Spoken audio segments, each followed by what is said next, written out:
বলছে এ sell supplies এ current 0.6 ampere, হ্যাঁ, through 2 ohm coil, হ্যাঁ, and a current 0.3 ampere through 8 ohm coil. একটা sell কি করে 0.6 অ্যাম্পিয়ার আর হচ্ছে কারেন্ট সাপ্লাই করে কিসের মধ্য দিয়ে? 2 ওহম কয়েলের মধ্য দিয়ে। তাহলে আমি একটা কয়েল লিখলাম, এটা ধরো এটার ধরো রেজিস্ট্যান্স, এই কয়েলের ধরো রেজিস্ট্যান্স আছে কত, এখানে ধরো 2 ওহম। 2 ওহম রেজিস্ট্যান্সের মধ্য দিয়ে একটা ইএমএফ কত কারেন্ট যাচ্ছে? 0.6 অ্যাম্পিয়ার কারেন্ট যাচ্ছে। বুঝতে পেরেছো? আর একটার ক্ষেত্রে দেখো,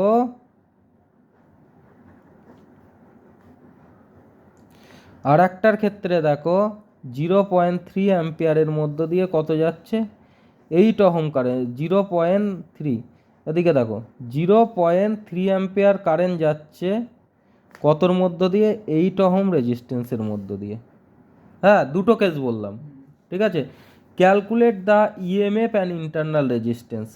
দেখো ইন্টারনাল রেজিস্ট্যান্স যে সেলের মধ্যে থাকবে, ইন্টারনাল রেজিস্ট্যান্সের ফর্মুলা হচ্ছে ই ইজ ইকুয়াল টু আই, বড় হাতের আর মানে রেজিস্ট্যান্স, ছোটো হাতের আর ইন্টারনাল রেজিস্ট্যান্স, এটা ফর্মুলা।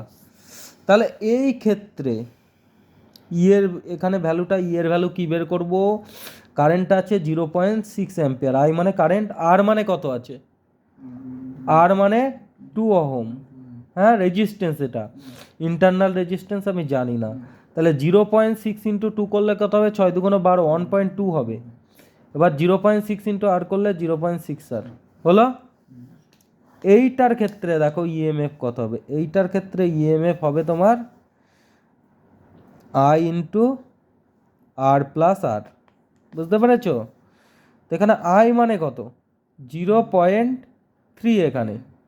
এবার এখানে আর মানে 8, আর এখানে ছোট হাতের আর মানে ইন্টারনাল রেজিস্ট্যান্স আমি জানি না। বড় হাতের আরটা কি রেজিস্ট্যান্স যেটা আমি জানি, আর ছোট হাতের আর ইন্টারনাল রেজিস্ট্যান্স জানি না।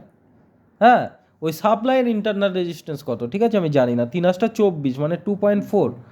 এবার দেখো 0.3 আর ই এর ভ্যালু বেরিয়ে গেল। দেখো ব্যাটারি তো একটাই, তা দুটোর ইর ভ্যালু বা ইএমএফ এর ভ্যালু সমান হবে তো। এক ব্যাটারি ইএমএফ তো আলাদা আলাদা হতে পারে না। তো এই আর এই দুটো এর ভ্যালু সমান করে দেবো। তাহলে 1.2 plus 0.6 R is equal to 2.4 plus 0.3 R. Clear হয়েছে? বুঝতে পেরেছ? 0.6 আর মাইনাস 0.3 আর, 2.4 মাইনাস 1.2, ঠিক আছে। 0.6 মাইনাস 0.3 আর, 2.4 মাইনাস 1.2, ঠিক আছে। 0.6 থেকে 0.3 গেলে কত থাকবে? 0.3 আর থাকবে, আর এটার থেকে এটা গেলে 1.2 থাকবে। আর ইজ ইকাল টু কি? 1.2 বাই 0.3। হ্যাঁ, এই পয়েন্ট তুলে দিলাম, 3 4 যা 12। তাহলে ইন্টারনাল রেজিস্ট্যান্স কত হলো? 4 ওহম হয়েছে। এইবার ইএমএফটা কত আমি তো বের করতে পারবো, যে কোনো একটাতে বসিয়ে দিই। আমি এটাতেই বসিয়ে দিই এই ইকুয়েশানে। ই ইজ ইকাল টু এখানে কত ছিল? 1.2, হ্যাঁ, প্লাস 0.6 আর। তাহলে 1.2 দিলাম, 0.6 আর মানে 0.6 ইন্টু আর মানে কত? 4। তাহলে 1.2 4 24 মানে 2.4। তাহলে কত হলো? 2 1 3, 3.6 হলো, 3.6 ভোল্ট। বুঝতে পেরেছ? ক্লিয়ার?